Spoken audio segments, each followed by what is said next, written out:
그래서 제가 제일 일숙으로 무슨 말씀을 드려야 될까 하다가 별로 말씀드렸겠는데 하나는 꼭 이야기를 해야 되겠다는 생각이 뭐냐면 우리 여기 계신 형제님 또 결혼하게 되면 사회도 보시고 이렇게 하셨는데 우리 성도님들 교회 결혼식 가면 줄에서 됐지 않습니까? 줄에서 다 모아놓으면 관계가 되죠. 놀라운 그 훌륭한 주례를 많이 우리가 듣게 되는데 그것을 모아놓으면 바로 주님께서 하나님께서 하시고자 하는 그런 부부의 삶이 아닌가 이런 생각을 했었어요. 그래서 어쩌면 저보다도 훨씬 더 많이 경험을 하시고 또 직접 또 그렇게 주례를 보신 분도 계신데 하여튼 이 시간은 저를 제 어떤 제가 가지고 있는 제가 경험한 어떤 그것을 크게 말씀드리는 것이 아니라 그냥 우리가 이곳에 와서 하나님께서 성경에서 과연 부부의 삶, 가정이라는 것을 어떻게 보고 있는지 한번 복습한다 이런 의미로 가볍게 들어주시면 좋겠다 생각이 들고요. 그리고 이제 나중에 오후에는 진중하게 또 진지하게랄까요? 하여튼 그렇게 좋은 이 토론을 하면 오늘 하루가 헛되지 않게 주님께서 활약한 시간이 되지 않을까 그렇게 생각을 해봤습니다. 그래서 오늘 크게 읽겠습니다. 성경에서 부부 삶에 대한 이야기 결국은 이제 결혼이죠. 가정 이루는 것과 그 다음에 이제 이루고 나면은 형제 는 과연 뭘 하는가? 그 다음에 자매는 뭘 하는가? 그리고 함께 하면서 일어나는 일은 어떤 것이 있는가? 뭐 크게 그렇게 생각이 듭니다. 그것이 어떻게 보면 전부가 아닐까? 그 법으로 따지면은 그런 생각을 했고요. 사실 우리가 하나님을 믿고 구원받은 이후에 성경을 보니까 부부 결혼이라는 것이 이렇다는 걸 분명한 의미를 진리를 알고 있지만 하나님을 알지 못하는 이 세상에서도 뭡니까? 부부는 알게 모르게 그 하나님의 그 만드신 그 결혼이라는 그 속에 살고 있다는 것을 대부분이 다 알고 있죠. 근데 중요한 것은 과연 그렇게 이 결혼이라는 것, 부부가 함께 사는 것을 만들어 놓으신 하나님의 과연 뜻이 그들이 분명히 알고 사느냐, 또 아니면 우리는 어떠한가라는 것을 한번 돌아본다면 참 유익하겠다 이런 마음으로 말씀을 드리는 겁니다. 그래서 제일 먼저 제가 이제 저 결혼한 지가 벌써 한 35년 가까이 되네요. 40년까지는 안 되구나. 큰애가 그 베이비 뭐 허니문이죠. 그렇게 돼서 33살이가 그저 되겠다 그죠? 그렇게 되는데 제가 돌아봤었죠. 제가 과연 내가 지금 아내를 만난 것이 만나기 전과 만난 후가 뭐가 좋고 뭐가 나쁠까 이런 생각을 이번에 하면 또 생각을 또 한번 해봤거든요. 그런데 다 여기 계신 분들이 공감하겠지만 정말 부부가 함께하는 것은 하나님의 놀라움이 있다. 또 우리에게 큰 즐거움이 있다라는 것은 분명한 것 같습니다. 우리가 지금 당한 환경은 조금 접어두고 생각을 해보시길 말씀을 드리고 싶은데요. 우리 그냥 창세기 하면 제일 2장을 펴지 않습니까? 뭡니까?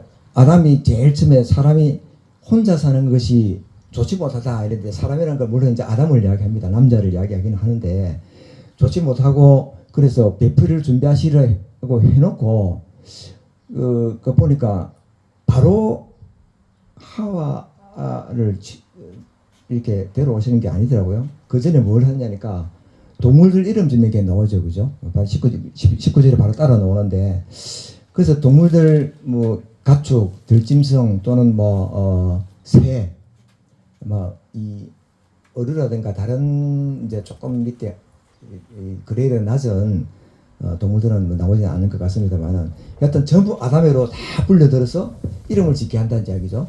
그래서 아담이 보고 이름을 지으니까 그것이 그 이름이 되었더라 이렇게 되었는데 그렇게 하면서 과연 아담이 어떤 생각을 했을까 하는 생각이죠.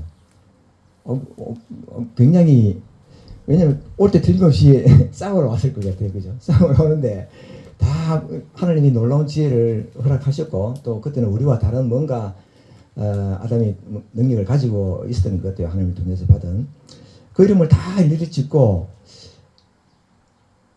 뭐 성경에는 안 나옵니다만은 나는 왜 배필이 없을까 이런 생각을 했을까 이런 생각이 들었었어요. 여하튼 성경은 없지만은 그 뒤에 하나님께서 이제 어떻게 합니까? 배필을 만드시죠.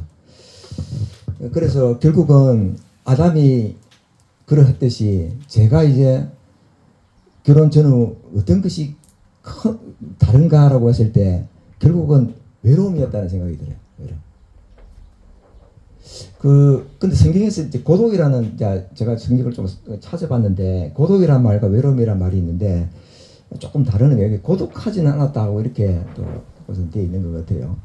고독이란 거는 말 그대로 고아가 되는 거죠. 세상에서 완전 홀로 떨어져서 고아가 되버리는 그런 다 잃어버리는 상태를 이야기하는데, 비슷한 것 같은데도, 외로움은 그게 아니고 이제 혼자서 느끼게 되는 그런 어떤 외로운 감정이라고 할까요? 혼자 되는 이런 감정.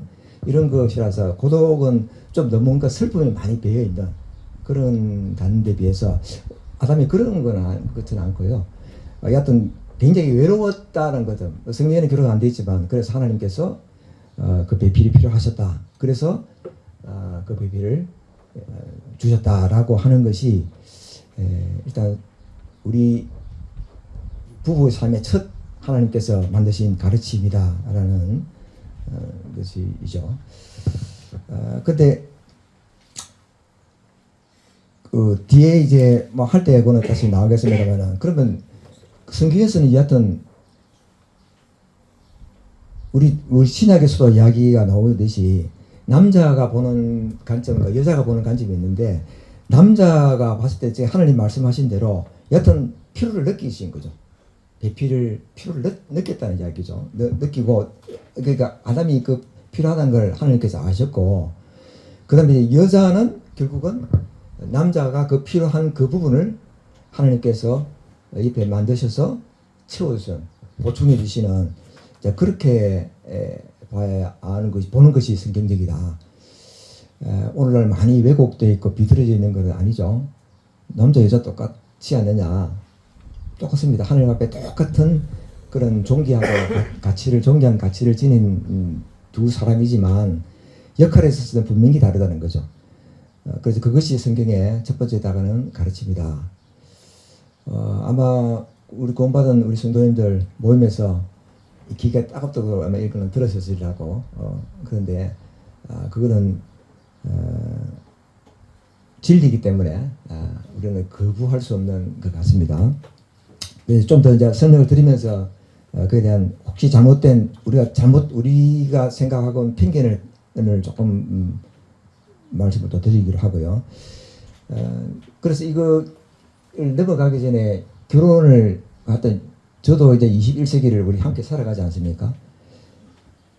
결혼이 여하튼 크게 이제 뭐 결혼이 어떤 것이냐는 여러 가지 이 학자들이나 이런 분들이 이 결혼에 대해 많이 써놨는데 뭐 크게 이제 그렇게 본다 하더라고요. 이걸 종교적인 면으로만 보는 거죠. 그래서 옛날 중세 시대처럼 교회가 깊게 관여하는 그렇게 보는 것이 있다고 합니다. 그것은 성경적이지 않죠. 그 다음에 이제 요즘 아주 팽배하고 있는 계약이죠. 그러니까 우리가 혼인신고하고 뭐 따로 계약서 쓰는 건 아니지만 뭐 이제 17세기, 19세기 됐으니까 아주 늦게 나온 거죠.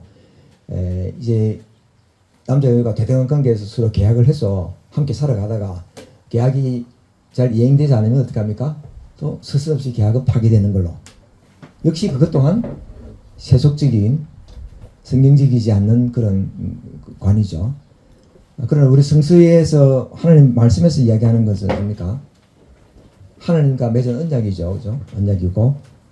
그리고 이제 그렇게 해서 이제 우리 성혼수 이야기를 하게 되는데 그렇게 해서 하나가 됐을 때 이제 그리고 육체적으로 사실 하나가 되죠. 육체적으로 하나가 됐을 때 서로 보완해주는 동반자가 되고 또 하나님께서 그에 대한 선물로서도 자녀들을 허락하시고 또 주시는 것을 그것이 성경에서 말하는 부부의 삶이다. 그렇게 우리가 아는 것이 성경적이다 생각이 듭니다. 자, 그것이 이제 구약에서 시작해서 이제 신약으로 넘어오면 주님이 이제 우리 마태복음 19장이죠. 19장 뭐 펴실 분들은 펴도 좋습니다. 펴도 되는데 19장에서 보면 이제 뭐 우리 주인이시니까 창조주시기도 하니까 주님이 바리새인들이 사람이 어떤 이유가 있으면 아내를 버리는 것이 옳으니까라는 질문에 답을 하면서 지금 방금 창세기 말씀 못해서 이야기를 하시고 또 사람의 완악함을 인해서 이혼정서 써주는 이야기를 나와 있습니다. 읽지는 않으니까 우리가 성경이 다 알 걸로 믿고요. 그렇게 해서 신약의 이야기 나오는데 이제 신약에 나가기 전에 일단 우리 형제들 돌아보시면은 저도 중매 결혼을 했거든요. 중매 결혼을 했습니다. 그러니까 뭐 중매 정매라고 해서 뭐 중매 만나보고 이렇게 하기도 하고 하는데 보통 뭐 서로 소개해 주는 거죠. 소개해 주고 그다음에 또 사귀고 또 서로 이제 알아가고 그래서 나중에 이제 서로 마음이 이끌리게 되면 결혼까지 가게 되는데 결국은 양자간에 서로 두 부부가 선택을 하는 거죠. 그죠? 그 선택이 잘못됐던 잘못되지 않았던 결국은 자신의 선택이라는 것을 근데 이제 제가 제 집에 자녀도 이제 집에 명진이가 했는데 가만히 돌아보니까 그런 거 있는 것 같더라고요. 그때만 해도 장로님이 이렇게 소개를 해주면 이게 하나님의 뜻이구나 라고 어떤 생각을 해보려고 하는 일단 이 최우선으로 이렇게 했는데 요즘은 또 그런 것은 아닌 것 같더라고요. 그래서 그것이 뭐 잘못됐다 이런 차원보다도 시대의 흐름이 그런 것 같기도 하고요. 그러나 또 모임을 영적으로 이끄는 분들의 그런 조언과 도움이 필요한 것은 분명한 것 같고요. 이제 아마 젊은 분이 안 계시지만 자녀들이 계시니까 젊은 분들이라면 또 거기에 약간의 마음을 문을 열고 듣는 것도 삶에 도움이 될 것 같다. 또 그 소개하시는 또 인도하시는 분이 그 형제와 자매를 영적으로도 잘 알고 있으면 가장 좋겠죠. 가장 좋은데 그렇지 않을지라도 그럴 것입니다. 자 그리고 뭐 우리 뭐 일부일치라는 거는 많고 진리입니다. 요즘 어그러진 세상에서 나타나는 모든 왜곡된 현상들은 우리는 하나님 안에서 단호하게 배격이 되어야 될 거예요. 그리고 부부가 하나가 됐을 때는 그냥 동물처럼 살아가는 것이 아니죠. 사랑으로 엮여지고 이제 그 사랑이라는 게 이제 사랑이라는 이제 개념부터 이제 막 나오게 되는데요. 이 시대에서 말하는 사랑 또 아니면 뭐 교과서에서 나오는 사랑 여러 가지 있는데 우리 선생님 뭐 아시겠지만 한 번 더 해보면 제일 한 네 가지 정도로 그렇게 제가 보았거든요. 제일 처음에 이제 흔히 우리가 하는 에로스라고 이야기하죠. 이제 로맨스 이렇게 되죠. 그 다음에 이제 뭐 스토르게라는 사랑이 있다고 그럽니다. 그게 이제 어떻게 보면 우정? 어떤 가족 간에 하는 이런 거랄까? 뭐 제가 정확하게 내리기는 쉽지 않습니다만 그 다음에 이제 필레오사라는 사랑이 있고 우리가 잘 아는 아가페 사랑이 있습니다. 그래서 이 사랑이 에로스 그러면은 저부터가 굉장히 부정적으로 생각을 했었거든요. 이 네 가지 사랑이 다 부정적인 또 서로 어떤 뭐랄까 하나는 좋고 하나는 나쁘다 이런 것이 아니라 그 가지고 있는 고유의 그런 사랑의 형태를 이야기해 주는 거다. 그래서 뭐 에로스 사랑은 다른 거 다 빼고 나면은 그냥 어떻게 보면은 남자가 눈에 맞아서 바로 가는 육체적인 모습에 의해서 결정이 되는 것이 이제 뭐 쉽게 그렇게 되는 거죠. 그래서 감정에 쉽게 영향을 받는 그런 것들에 비해서 그 정반대편에는 아가페 사랑은 우리가 아는 하나님의 사랑이죠. 이것이 이제 오늘 우리 부부의 삶과도 연결되어 있다는 것이 뭐 아시는 분은 다 아시고 그렇게 삶을 살겠지만은 저도 그렇게 살려고 노력합니다만 잘 안 되는 그런 사랑이기도 하죠. 예, 그리고 뭐 그냥 서로 깨소금 섞어지는 것이 끝날 때 되면 어떻게 됩니까? 그다음부터 이제 서로 말이 많아지고 자기 의견들이 나오기 시작하는데 그때부터 뭐가 필요합니까? 이제 헌신이 필요하죠. 헌신이 필요합니다. 여기서는 다 20, 30년 이상을 살았기 때문에 많은 경험을 했으리라고 믿습니다. 자, 그렇게 해서 두 부부가 시작하는데 제가 이제 이 형제님 자매는 같이 계시니까 이제 남편부터 시작해야 되겠죠. 형제부터 시작해야 되겠습니다. 만약에 형제에게 하나님께서 말씀을 주신다고 우선한다면 이제 이것저것 잘 아시는 거 있죠. 어떤 겁니까? 김준영 형제는 만약 한 구절 하나면 형제가 가장 큰 역할과 책임이다 하고 했을 때 한 구절을 택하라면 어느 성경 구절을 택하겠습니까? 두 가지를 하겠습니다. 남편의 그 아내의 머리라는 게 에베소서 5장 23절에 있습니다.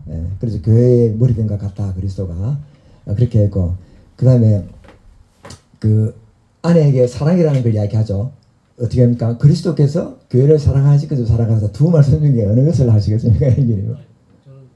저는 후자를 훌륭하십니다.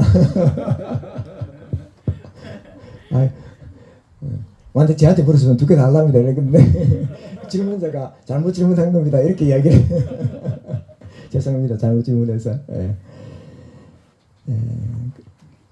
그 남편이 아내의 머리 됐다. 머리라는 것 때문에 우리 역사적으로 그렇고 문화적으로 그렇고 저 자신이 그랬던 것 같아요. 머리라는 그 말 때문에 뭔가 내가 낫다는 거죠. 말은 안 해요. 저 말한 적이 한도 없어요. 제가 기억에 제가 직접으로 말한 적이 기억이 없는데 내가 당신보다 나. 그러니까 내가 머리니까 알죠? 이제 이렇게 생각을 말한 적은 없습니다만은 그냥 속에서 나오는 거 있잖아요. 이렇게 나오는 겁니다. 그러니까 말한 사람이나 생각한 것이나 똑같습니다. 아시죠? 이거는 제가 웃으면서 말하지만 주님께서 간음을 이야기했을 때 신약의 간음의 죄는 뭡니까? 품는 자마다 품는 것은 바로 간음입니다. 그죠? 그래서 여튼 그러나 이 머리됨이라는 것은 그럼에도 불구하고 주님께서 명령으로 주신 겁니다. 왜냐하면 그리스도가 머리되 교회의 머리가 교회의 머리가 아니고 그러니까 여자의 머리가 남자 되고 남자의 머리가 그리스도고 그리스도 위에 또 하나님이 있어요. 그러면 하나님과 그리스도가 레벨이 틀립니까?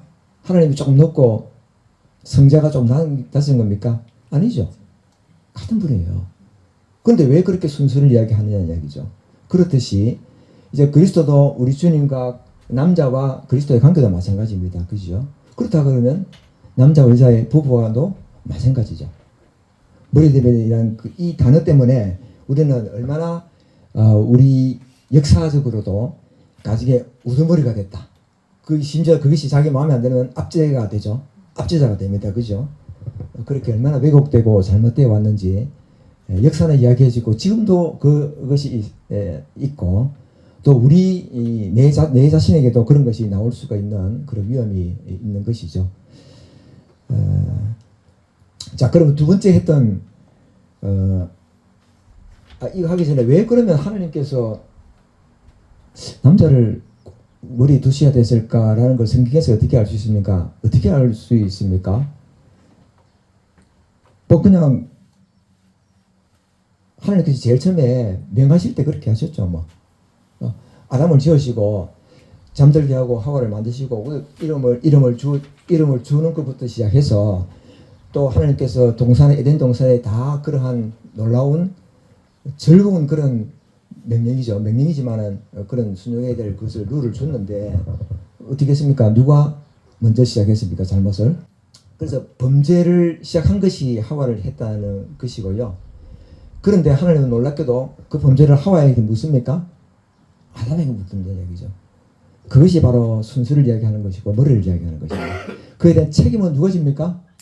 그런 것을 먼저 짚고 이제 넘어가겠습니다. 그렇게 해서 자 그럼 이제 남자가 과연 남편이 아내에게 이 이제 머리됨이라는 개념 속에는 아까 뭐 크게 한마디로 두 단어로 이야기하면 방향제시 정도 될까요? 방향제시입니다. 그죠? 방향제시고 그다음에 이제 그 전체를 통치하는 개념이 되는 거죠. 어떻게 보면 어떤 중요한 예를 들면 중요한 결정이 있다. 그럼 누가 결정해야 됩니까? 남편이 훨씬 그에 대한 내용을 잘 알고 또 그에 대해서 충분히 여자가 결정해야 될 것이 맞다고 손치더라도 최종 결정은 남자가 해주는 것이 맞다라는 어린 의미로 보는 것이 맞다. 그 의미가 뭐 내 이제 승인 받아 해가 사인해줘 이게 아니고 말은 안 할지라도 남자의 동의가 있다면 그저 남자가 결정하는 것이라고 볼 수 있겠죠. 뭐 그런 적도 그런 개념으로 생각하시면 될 것 같다 생각이 됩니다. 그리고 한 몸이 됐는데 남자는 여자를 뭐 내를 위한 필요를 위해서 하나님께 주셨지만 내를 위한 것이 아니라 내를 위한 것인데도 불구하고 어떻게 합니까? 양육하고 보호하기를. 또 성경에서 또 양육해서 보호하는 정도가 아니고 그것도 뭡니까? 가혹한 행동까지 한다고 나와 있죠. 이렇게 있으니까 특히 골로새서 3장 19절 보면 그 아내를 사랑하며 괴롭히지 말며 이렇게 나온단 말입니다. 뭡니까? 아내를 내 몸같이 사랑하는 것이 이지 그것이 뭐 내 필요를 위해서 나를 위해서만 하는 그런 존재는 결코 아니다라는 것이 한 사람이면 그런 고민을 할 필요 없는데 이게 이제 두 사람이다 버리거든요.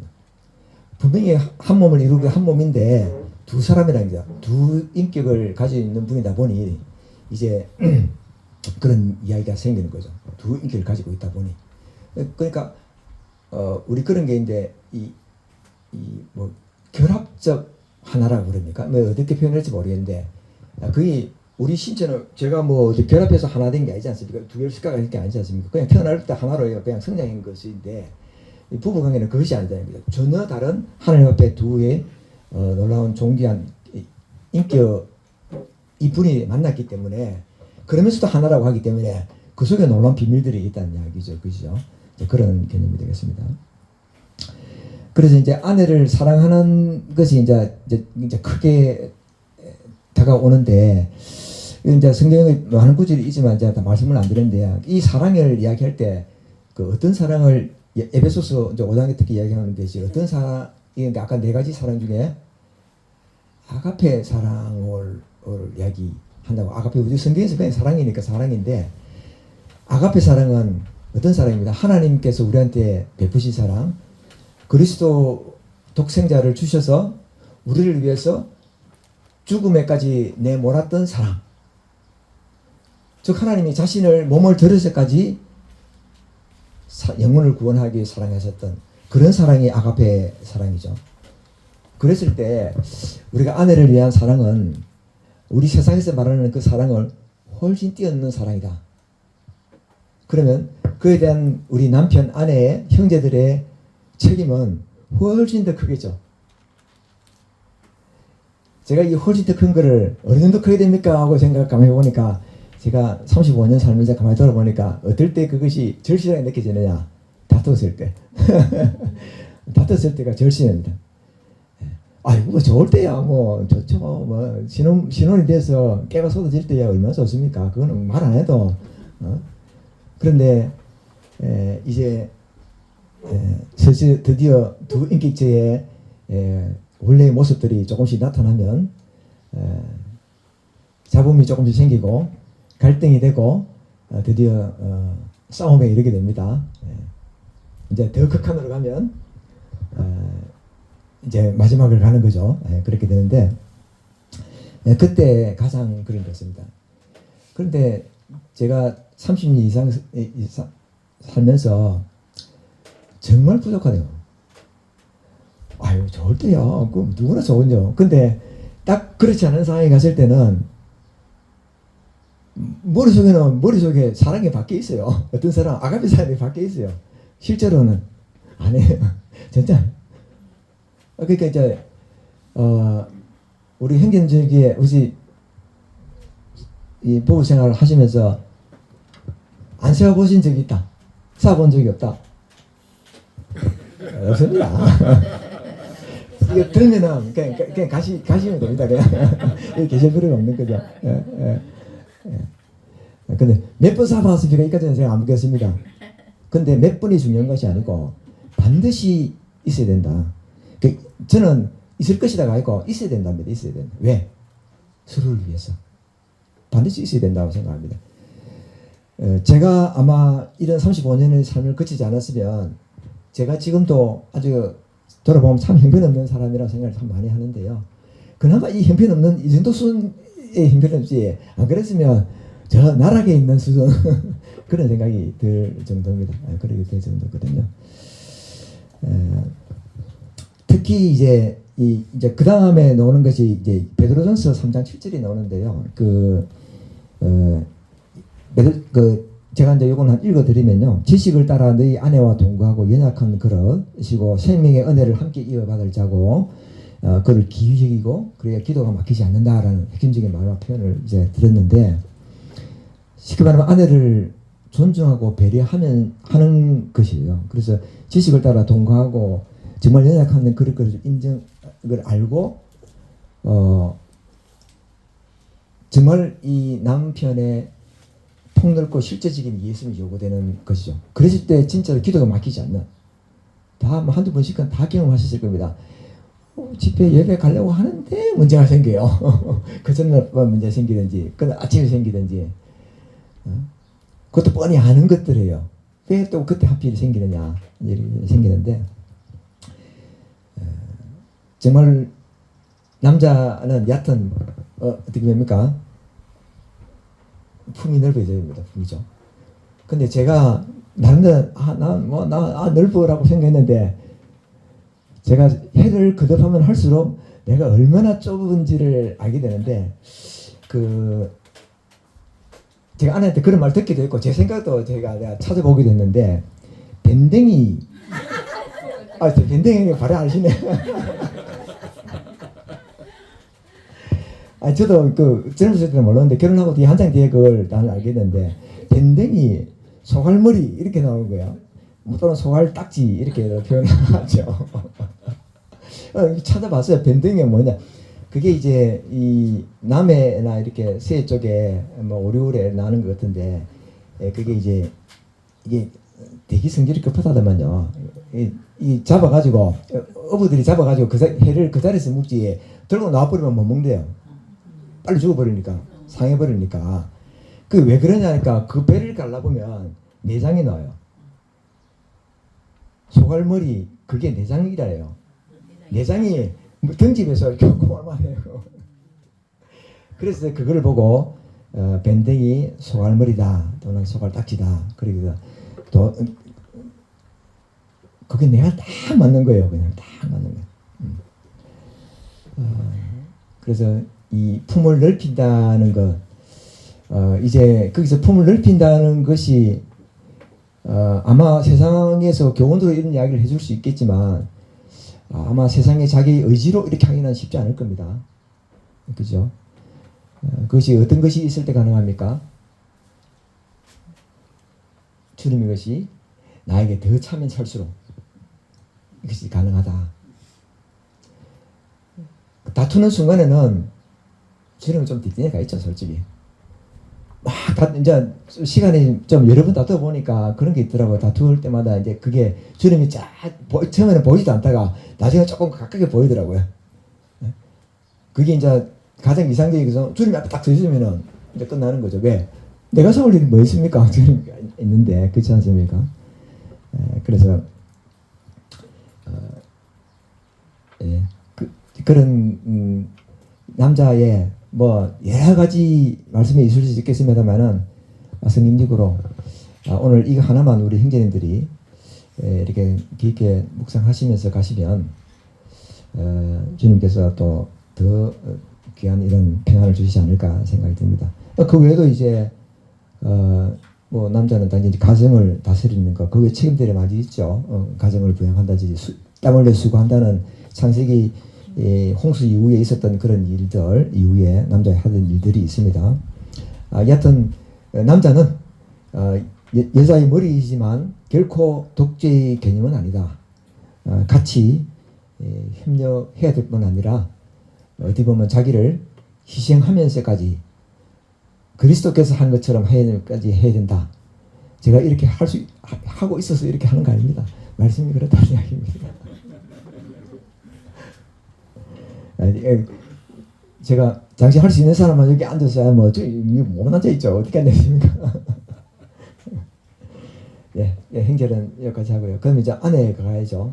제가 아내 당사자가 돼보지는 못해서 우리 집 아내가 오늘 몸이 좀 허락이 안 돼서 못 왔습니다만 있으면은 오늘 저 분만할 때 도움이 참 될 것 같았는데 좀 아쉽습니다만 여하튼 일단 허락되는 범위까지만 제가 한 말씀을 드려보겠습니다. 자, 일단 우리가 앞에서 이야기한 것처럼 그걸 시작하기 전에 아내 취할 때 그 동물을 이렇게 흙으로 빚으시고 아담과 할 때 어떻게 했습니까? 깊이 잠들게 했지 않습니까? 그리고 갈비뼈를 취하셨어요. 그리고 배피를 만드는데 그때 아담이 사상 초유의 외과 수술을 받은 이후에 하나님께서 받은 이후에 깨어나서 탁 나타난 그를 보고 했던 말이 첫 번째 말이 뭡니까? 내 뼈 중에 뼈요, 내 살 중에 살이다. 제가 이제 쭉 돌아보고 수십 년을 돌아보면은 뼈 중에 뼈, 내 살 중에 살이었다가 신호수에는 그랬다가 나중에 소리 좀 약해져. 나중에 좀 들어가면 더 약해져요. 그렇게 되면 안 되겠죠. 그 똑같은 톤으로 내 뼈 중에 뼈요, 내 살 중에 살이다. 저는 그럼에도 제 감정이나 제 어떤 환경에도 불구하고 제가 아내 이런 소리 한다고 제가 좀 가정 환경이 별로 좋지 않았어요 어릴 때. 그래서 이런 걸 부모로부터 잘 못 배우다 보니까 진짜 지금도 여전히 못 배운 상태로 있는데 그럼에도 이 지상에서 또 하늘 세계에서는 잘 모르겠습니다만 우리 형태를 자세하게 안 보여줘서 잘 모르겠습니다만은 유일무이하고도 가장 사랑하는 사람으로 함께 있습니다. 그 돌아보면 없었으면 너무나 비극적이었다는 생각이 지금도 여전히 제 머리를 떠나지 않습니다. 왜냐하면 제가 어떤 사람인 걸 알았기 때문에. 그래서 이 머리에서 이 아담을 만들 때 흙으로 빚지 않고 가슴에 쥐었다는 것이 결국은 하나님의 창조와 함께 아담과 함께 창조에 참여했다는 그런 의미로 말씀을 하시는 명적 의미가 있는 것 같고요. 그 다음에 머리에서 취하지 않았다는 것. 당연히 머리가 아담이 되어야 했기 때문이었고 그건 또 발에서 취하지 않았어요. 그죠? 그건 압제의 대상이 아니었기 때문이고 가장 가까운 우리의 심장, 우리의 피를 돌리고 있는 심장 옆에 있는 갈비뼈를 취하셨다라는 것이 하나님의 놀라운 모습 중에 하나죠. 그래서 그럼에도 이 아내는 하나님께서 남자의 필요를 채워주는 역할로서 먼저 이야기를 하고 계시다는 것을 기억해 주시면 좋을 것 같습니다. 이것은 내가 선택의 문제가 아니고 하나님께 주신 계명이다. 그리고 이 앞에서 형제들에 대해 이야기했는데 형제와 자매 또 부부의 역할과 책임이 이렇게 아름답게 균형을 이루었을 때 정말 우리가 하나님께서 보여주신 결혼에 대한 또 부부 가정에 대한 부부의 삶에 대한 그 귀하고 놀라운 가치를 조금씩 더 깊게 알아가지 않을까 이런 생각을 해보게 됐고요. 그 이제 이 복종을 하니까 복종이란 거는 특히 오늘 21세기 세계에서는 잘 우리한테 와닿지 않는 단어입니다. 특히 제가 우리는 이 자녀한테 이야기하지 마십시오.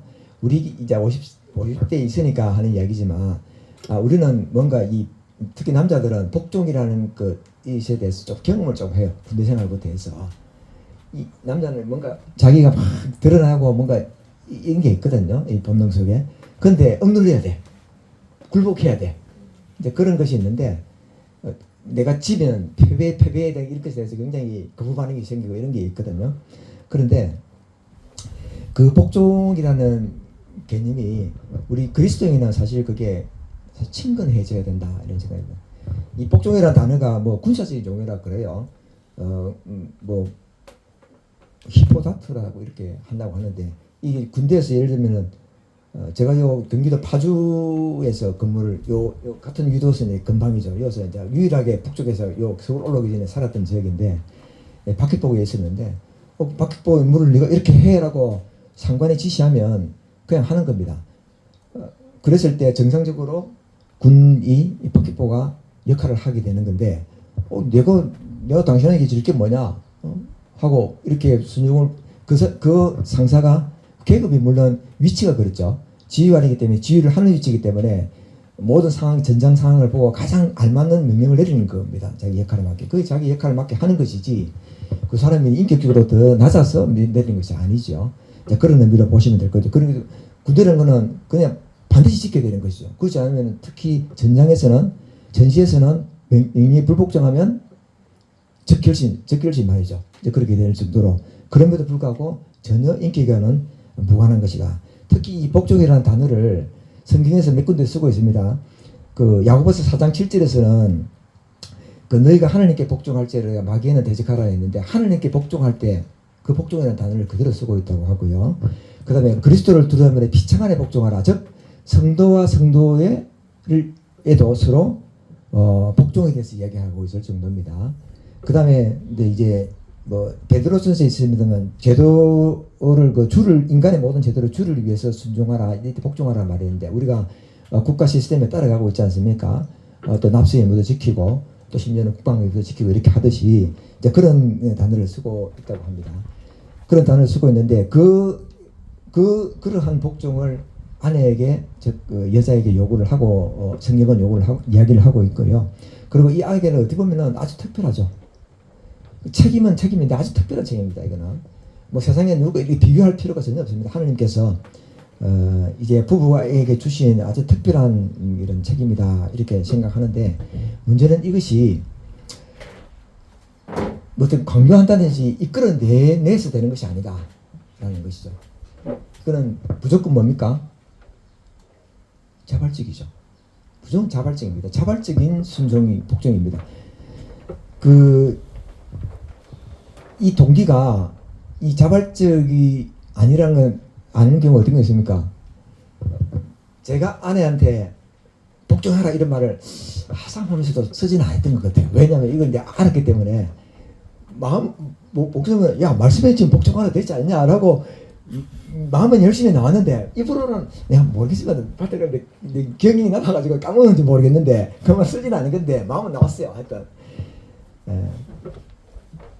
복종하라는 마음 내가 생각을 했던 것이 성스러기입니까?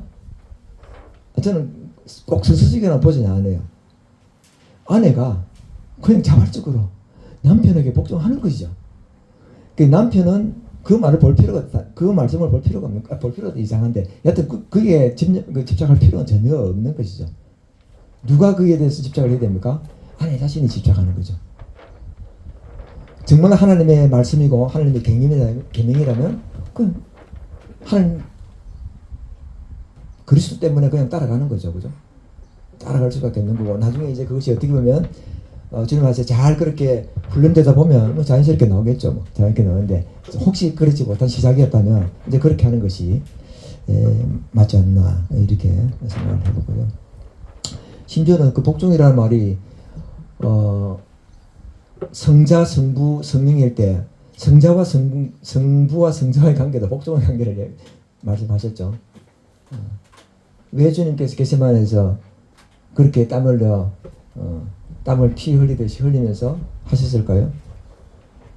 그는 성부의 뜻을 따라야 된다는 성자의 그 복종심 때문에 생긴 것이 아니겠습니까? 그것이 하나님의 우리들을 위한 인생을 위한 그 큰 그림, 우리는 아직도 영혼의 세대에 잘 모르지 않습니까? 그려져 있는 그 세계를 하나님께서 보시고 주님은 그 길을 가셨기 때문에 또 우리와 같이 되셨기 때문에 이 특별한 책임은 세상 어디에서도 만나볼 수 없는 책입니다. 그런 오랜 자부심을 가져야 될 것이 아닐까 하는 생각이 들었습니다. 또 그뿐만 아니라 아까 사랑의 남편은 사랑을 이야기했는데 역시 아내도 남편을 사랑해야 되죠. 사랑해야 됩니다. 디도서 2장 3절과 5절에 나와 있습니다. 젊은 여자들에게 교훈할 때 남편 사랑을 이야기하고 있습니다. 물론 그곳에는 자녀 사랑도 있고 또 신중하고 순전하고 집안일하고 선하고 자기 남편에게 복종하라는 말과 함께 있는 것인데요. 남편을 사랑하는 것입니다. 물론 에베소서 남편에게 이야기하는 그런 그리스도가 교회를 사랑하심 같이 사랑하라는 정도의 강도가 아니라고 말할지 모르겠습니다. 그럴지라도 역시 아내는 남편을 사랑해야 된다라는 것은 성경의 가르침이다. 이렇게 말씀을 드리고 싶습니다. 이 사랑에는 역시 어떻게 보면 이제 존경이라는 게 나오는데요. 그 사실 존경할 만한 사람한테 존경이란 말 존경 못 하지 않습니까? 사람이 어떻게 존경을 가지도 않는데 존경을 해요 하는데 만약에 말씀에서 존경이라고 하면은 우리 자매님들 존경해야 되겠죠. 미운데 그럼에도 불구하고 조건이 없는 존경을 성경은 이야기하고 있습니다. 그리고 아내는 제가 큰 것 중에 하나가 이 가정을 다스린다는 것이 큰 것 중에 하나라고 생각하고요. 제가 이런 면에서는 제가 아내에게 대단한 감사를 하고 있죠. 지금도 여전히 사실 남편과 아내가 모두 집을 잘 다스려야 됩니다. 장로의 자격 중에서도 집을 다스리는 것 나오죠. 감독에 나오는데 이 여자의 아내에게 집을 다스려야 돼. 제가 이제 찾아봤는데요. 디도서 3장 5절도 있고 디모데전서 5장 14절 이제 이도 있는데 그 감독이 그러니까 조금씩 단어를 이제 우리가 한글 사본을 가지고 있고 그 앞에 영어 사본이 이제 뭐 킹제임스역 또는 NIV역 또 스탠다드 버전 뭐 이렇게 쭉 있는데 뭐 저는 이제 주로 NIV역을 보고 킹제임스를 이제 가끔씩 같이 비교해 보고 이렇게 하는데요. 그냥 이제 NIV역에서는 그냥 이 다스린다는 걸 그냥 매니지먼트 회사에서 경영한다는 그런 표현이죠. 그런 단어를 쓰고 있는데 이제 킹제임스는 조금 다르게 쓰고 있더라고요. 그게 이제 이 감독에 대해서는 자기 집을 다스릴 때 룰이라는 약간 뭔가 통치 개념의 이런 단어를 쓰고 있고요. 그다음에 이제 그 젊은 여자에게 다스리는 그런 집안을 다스리는 데서는 이제 가이드라는 표현을 쓰고 있어요. 조금 어디가 좀 달리 있습니다만은 그런 것이 중요하다기보다는 여하튼 저도 30년 이상 35년을 해보니까 정말 아내가 이 자녀 집안을 다스리고 이게 다 설거지하고 뭐 청소하고 이런 문제가 아닙니다. 밥 짓고 이런 게 아니고 정말 하나님께서 선물해 주신 자녀를 양육하는데 그보다 더 적합한 사람은 없다. 저는 제 아내가 전업주부로 지금까지 살아왔고 이제 애들은 이제 뭐 한자는 출가 전이지만 결혼하기 전이지만 정말로 이거는 필요하다. 근데 지금 세대는 안 그렇죠, 그죠? 21세기 지금 요즘 뭐 당연히 맞벌이부터 해서 이렇게 나오는데 혹시 맞벌이가 아니고 전업주부에 해야 될 그런 사항이 있다면 이거는 오히려 저는 성경적이다 이렇게 보고 그것이 하나님께서 이 아내를 통해서 자녀에게 미칠 그 양육을 통해서 미칠 영적 또는 감성적 이런 영향은 이를 헤아릴 수 없는 돈으로 값주고 살 수 없는 우리가 아무리 좋은 직장 다녀도 나가면서 일당 뭐 우리가 기본적으로 노동하면 일당 10만 원입니다. 그죠? 10만 원대 또 뭐 잘하면 20만 원 뭐 최고 경제하면 뭐 이래 되겠지만은 그런 가치 돈으로 따질 수 없는 겁니다. 뭐 오직하면 우리나라 속담에 자식 농사가 제일 어렵다. 맞습니까? 제일 어렵죠. 제일 어렵습니다. 그 자식 농사를 언제 해야 됩니까? 저는 지금도 그 신념이 아직까지 바뀌지 않는데, 이제 우리가 성인이 18세, 뭐 19세, 뭐 17세 이렇게 되는데, 성인이 된 이후에는 불가능. 저는 이렇게 믿고 있습니다. 불가능. 즉, 그 전에 끝나야 된다는 이야기죠. 그죠?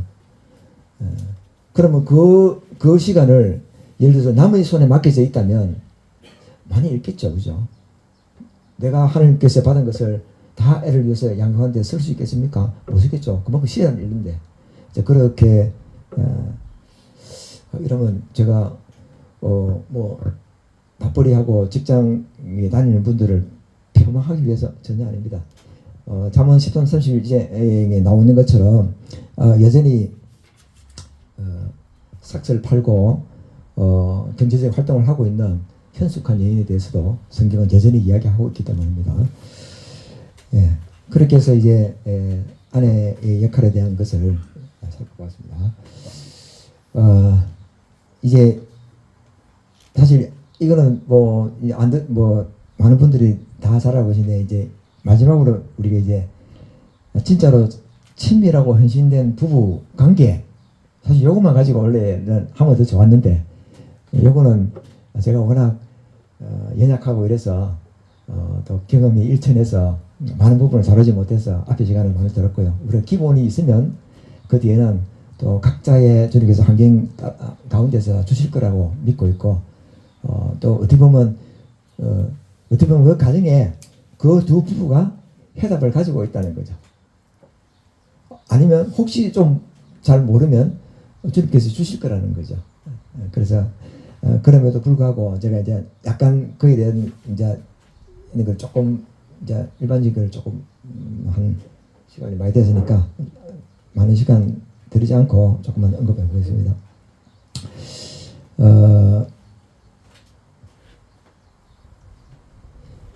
먼저 하기 전에 이거를 먼저 말씀을 드려야 되겠는데,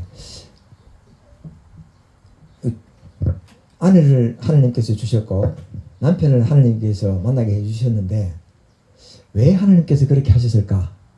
아주 근본적인 질문인데, 우리 황훈재님 답 한번 주시죠. 왜?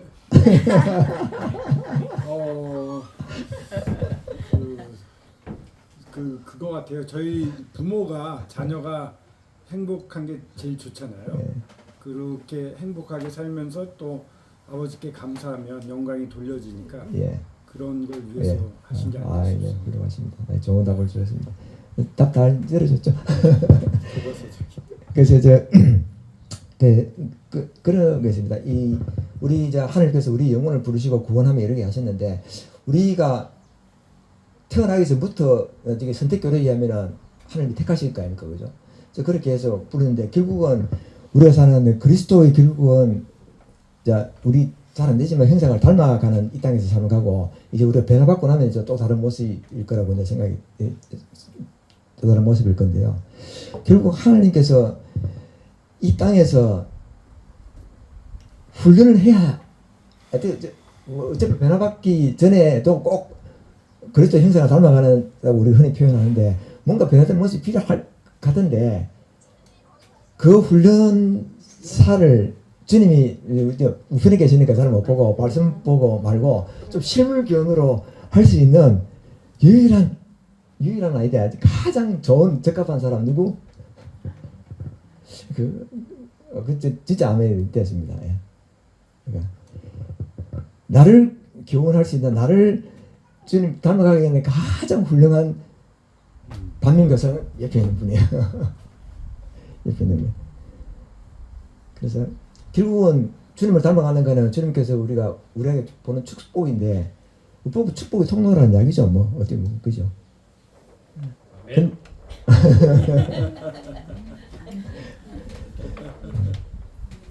고맙습니다. 예, 그리고 그 한 몸인데 한 몸 같지 않을 때가 얼마나 많이 생깁니까, 그죠? 특히 이제 갈등이 생기고 할 때는 한 몸이 아니죠, 그죠? 그런데 한 몸이라고 말씀하신 것은 주님께서 불가능한 것을 하라고 하지는 않았을 거 아닙니까, 그죠? 가능하다는 이야기죠. 감당할 수 있는 책임이다, 책무다. 그래서 그래서 저도 그런 딜레마에 빠질 때는 그 설마 감당 못할 건 하시겠나 하고 소갈머리를 또 생각하면서 시간이 좀 걸리더라도 또 하기도 하고 또 그렇게 아내의 도움을 많이 받기도 합니다. 예, 받았습니다. 그리고 뭐 부부의 성생활은 이거는 지금 뭐 50대니까 아마 젊은 사람들에게 많은 그걸 해야 되는데 뭐 한마디로 말하면 우리 히브리서 13장 4절에 있는 말씀이죠. 모든 사람은 결혼을 귀히 여기고 침소를 더럽히지 않게 하라.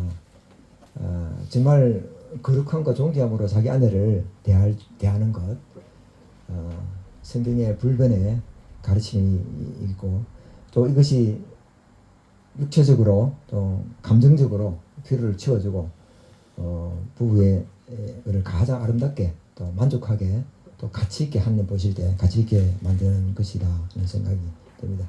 사실 뭐 오늘날 이 성문제가 얼마나 문제가 되어 있습니까, 그죠? 이 성문제가 우리 그 집회 금요일 하면서도 그 이야기가 잠깐 나왔는데 이번에 저희도 이제 목요일 하게 되면서 목요일 고린도서 5장을 하게 됐는데 이 워낙 이제 SNS 때문에 많이 드러나기도 했고요. 그래서 뭐 많이 드러나니까 더 심해졌다, 타락했다라고 이제 우리가 이렇게 인식이 되는데 그게 아니 이미 장세부터 있었는 거거든요. 제일 먼저 그 사상에 가면 라멕이 7대손 라멕이 놓을 때 7대손 아니죠. 7대 가인의 후에 라멕이죠. 라멕이 여러 군데 나오는데 라멕이 벌써 일부 다쳐가지 않습니까? 두 명의 아내를 거느리고 하나님께서 말씀할 걸 벌써 그죠. 그 다음에 뭐 소돔하면 이 꼴 있죠. 동성 이렇게 딱 나오지 않습니까? 예. 그 다음에 우리가 믿음의 그 사람이라고 하던 그 뭡니까 유다 쪽만 하더라도 물론 그 유다의 그 거짓상가 그거는 뭐 뜻주는 측면이 있다 하더라도 거짓상간 플러스 매춘이라는 거 같이 있었죠. 그 다음에 뭐 보디발이는 유혹이다 이런 것들이 창세기 성경을 열면은 시작했던 거예요 사실상. 오늘날 이제 많은 사람들이 많은 일이 생기고 또 많이 오픈되다 보니까 더 심하게 느껴질 거다. 또 많게 되겠죠. 그만큼 타락했으니까. 네, 그런 건데 그만큼 우리 주님 안에서의 이런 부부의 그 관계는 그 말씀을 우리 잃지는 않아야 될 것이 주님의 말씀이지 않나 생각이 듭니다.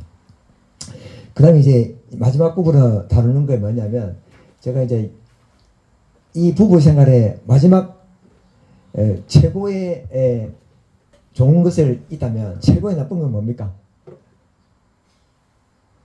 부부의 끝은 뭡니까? 최고는 나쁜, 최악은 더 이상 부부가 아니죠. 이제 이혼이죠.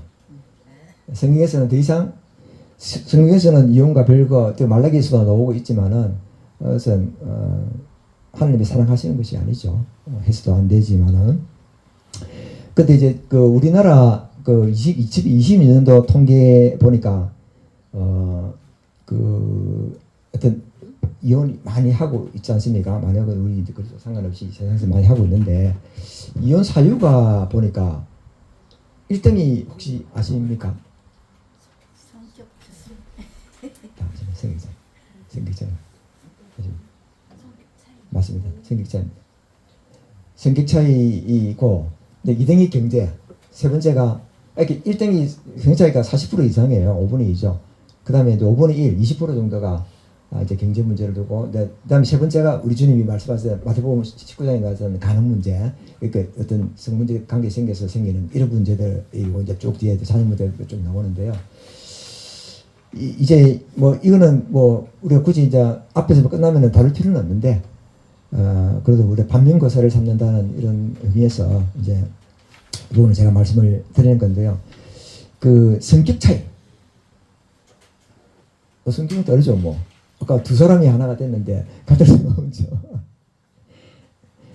성격 차이인데 그 뭡니까 이 제가 책 보면서 조금 참고했던 책이 뭐냐 우리 엠마오 교재에서 나온 것입니다. 성경적인 결혼과 가정 다니엘 H 스미스라는 분인데 이걸 기회가 되면 부부가 함께 이렇게 하시면 좋기도 하고요. 또 그 외에도 좀 오래된 책입니다만은 A.J. 히긴스 분이 쓰신 그 하나님께서 보여주신 모범 결혼 가정이라는 게 있습니다. 그 아주 자세하게 다룬 부분이 있거든요. 다루고 있는데 거기 보면 그 부부간의 문제가 실패하는 4가지 이유를 쭉 들었는데 뭐 선택이다, 준비 부족이다, 뭐 또 비성경적으로 이제 이렇게 생각하고 이러다 때 생긴다 이렇게 있는데 그 중에 이제 하나가 뭐냐면 비현실적인 기대감이라는 게 있어요. 비현실적인 기대감. 그 비현실적인 기대감이 뭐냐면 상대방이 뭡니까? 완벽함을 기대하는 거죠. 완벽함을. 상대방이 완벽함을 기대하는 거고.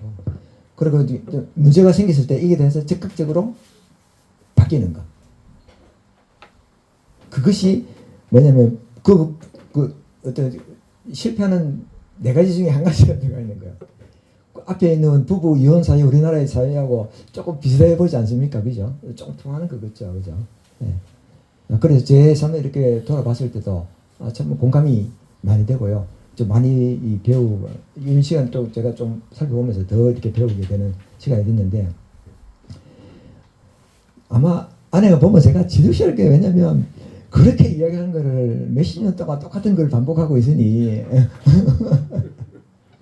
아니 적극적으로 기대는 아니더라도 그렇지 않습니까? 예. 적극적으로 기대하는 그거는 그럼 안 되면은 문제가 되면 완전히 문제되면 안 되니까 그럴 정도가 아니고 참다가 참다 했는데도 야 너무 오래 가지 않느냐 이제 이런 거죠, 그죠?